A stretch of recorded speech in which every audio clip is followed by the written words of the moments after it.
Hello everyone. আজকে আমি আলোচনা করছি ভারত এবং বাংলাদেশের মধ্যে যে দ্বিপাক্ষিক সম্পর্ক বর্তমান আছে কিভাবে তাই এই দুই দেশের মধ্যে সম্পর্কের গতি পরিবর্তন হয়েছে, কতটা উত্থান পতন এদের মধ্যে দিয়ে গেছে, মূলত সেইটি সম্পর্কে। এটি ক্লাস 12-এর সেমিস্টার 3-এরই একটি টপিক। তো এটি সম্পর্কে আলোচনা করা যাক। তো দ্বিপাক্ষিক সম্পর্ক বলতে কি বোঝায়? যখন আমরা দুটো দেশ সম্পর্কে আলোচনা করছি সেই সম্পর্কটাকে আমরা কেন দ্বিপাক্ষিক বলবো? দ্বিপাক্ষিক বলতে এইগুলোকেই বোঝায় যখন দুই দেশের মধ্যে রাজনৈতিক, অর্থনৈতিক, সাংস্কৃতিক এবং কূটনৈতিক বিভিন্ন ধরনের সম্পর্ক গড়ে ওঠে। তো ভারত ও বাংলাদেশের মধ্যেও এই সম্পর্ক গড়ে উঠেছিল, তাই এই সম্পর্কটাকেও আমরা দ্বিপাক্ষিক সম্পর্ক বলবো। মানে দুই দেশের মধ্যে যে সম্পর্ক সেটাকেই দ্বিপাক্ষিক সম্পর্ক বলা হয়। ভারত এবং বাংলাদেশের সম্পর্ক দক্ষিণ এশিয়ার অন্যতম গুরুত্বপূর্ণ একটি সম্পর্ক হিসেবে ধরা হয়। তো আমরা এই যে আলোচনা দ্বিপাক্ষিক সম্পর্কের ভারত এবং বাংলাদেশের মধ্যে, এটা আমরা বিভিন্ন পর্যায় হিসেবে ভাগ করেছি, বিভিন্ন সাল থেকে বিভিন্ন সাল পর্যন্ত ভাগ করেছি। তো প্রথমেই আছে 1971 থেকে 1975 সাল, যেখানে সম্পর্কের সূচনা হয়। কারণ বাংলাদেশ 1971 সালে স্বাধীনতা লাভ করে, যে স্বাধীনতায় হচ্ছে যে মুক্তিযুদ্ধে ভারত বাংলাদেশকে অনেকভাবে হেল্প করেছে, অনেকভাবে সাহায্য করেছে। তো 1971 সালে বাংলাদেশের মুক্তিযুদ্ধে ভারতের যে গুরুত্বপূর্ণ ভূমিকা সেটা আমরা লক্ষ্য করি। 1972 সালে ভারত এবং বাংলাদেশের মধ্যে মৈত্রী, সহযোগিতা এবং শান্তি চুক্তি স্বাক্ষরিত হয়। দুই দেশের সম্পর্ক অত্যন্ত বন্ধুত্বপূর্ণ ছিল এবং সীমান্ত, বাণিজ্য এবং পুনর্গঠনে ভারত সহযোগিতা করে।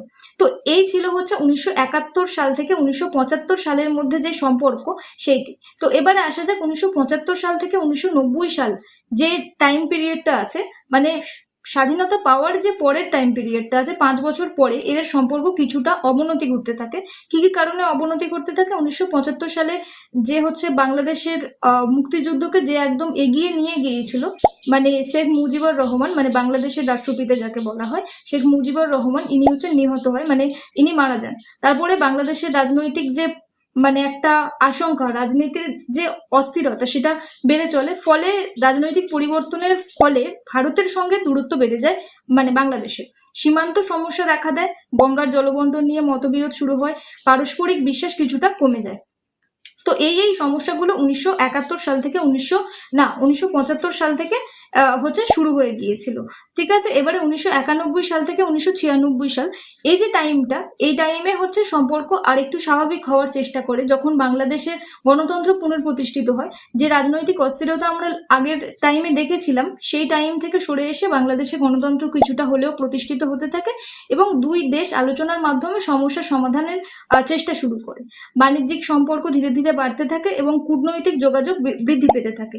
তো এইসবই হতে থাকে আর কি। তার পরবর্তীতে 1996 থেকে 2001 সালে সম্পর্কের আরো অনেকটা উন্নতি ঘটে। কারণ কি, 1996 সালে গঙ্গার জলবন্টন, মানে ভারত এবং বাংলাদেশের যে জলবন্টন, আমরা যেভাবে হচ্ছে ওয়াটার শেয়ার করি বাংলাদেশের সঙ্গে, বাংলাদেশও যেভাবে আমাদের সাথে ওয়াটার শেয়ার করে।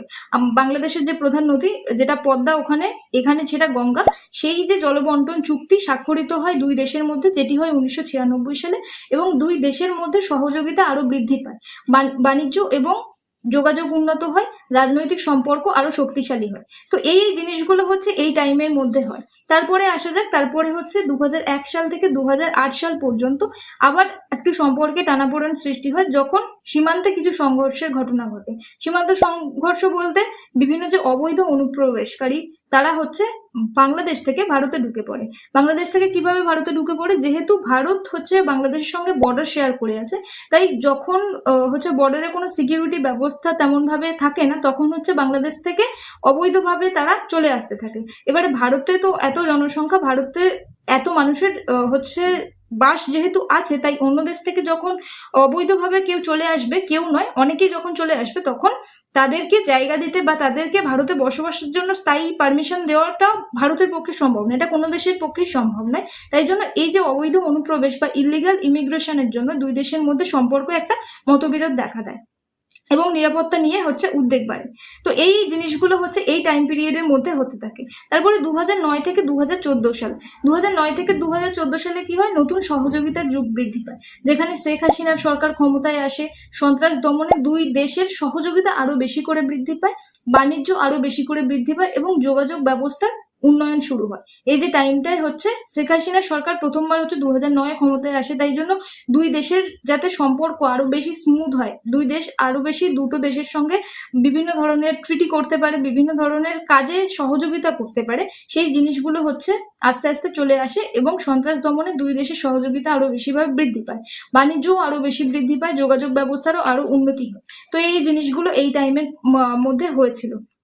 তারপরে আসা যাক, যেখানে 2015 সাল থেকে বর্তমান যে সময় পর্যন্ত আছে সেই সময়, সেখানে প্রথমেই হচ্ছে 2015 সালে, যেহেতু 2014 সালে ভারতের যে প্রধানমন্ত্রী নরেন্দ্র মোদীও ক্ষমতায় চলে আসে, তাই আমাদের মধ্যে ভারত এবং বাংলাদেশের মধ্যে যে ল্যান্ড বাউন্ডারি এগ্রিমেন্ট ছিল সেটি কার্যকর হয়। সেটা অনেক আগেই ছিল, 1960 সাল থেকেই হচ্ছে এই যে সমস্যাটা চলে আসছিল, কিন্তু 2015 সালে এসে এইটা সম্পন্ন হয়। ল্যান্ড বাউন্ডারি এগ্রিমেন্ট বলতে, যেহেতু ভারতের কিছু অংশ বাংলাদেশের এবং বাংলাদেশের কিছু অংশ ভারতের, মানে এমন একটি জায়গার মধ্যে দিয়ে মাঝখানে মাঝখানে অবস্থিত, যেখান দিয়ে বর্ডার ঠিকভাবে মানে ক্রিয়েট করা যায় না, তৈরি করা যায় না, সেইটাকে সীমানা বণ্টিত করা যায় না। তো সেই জিনিসটা হচ্ছে সম্ভবপর হয়েছে এই টাইমে, মানে 2015 সালে।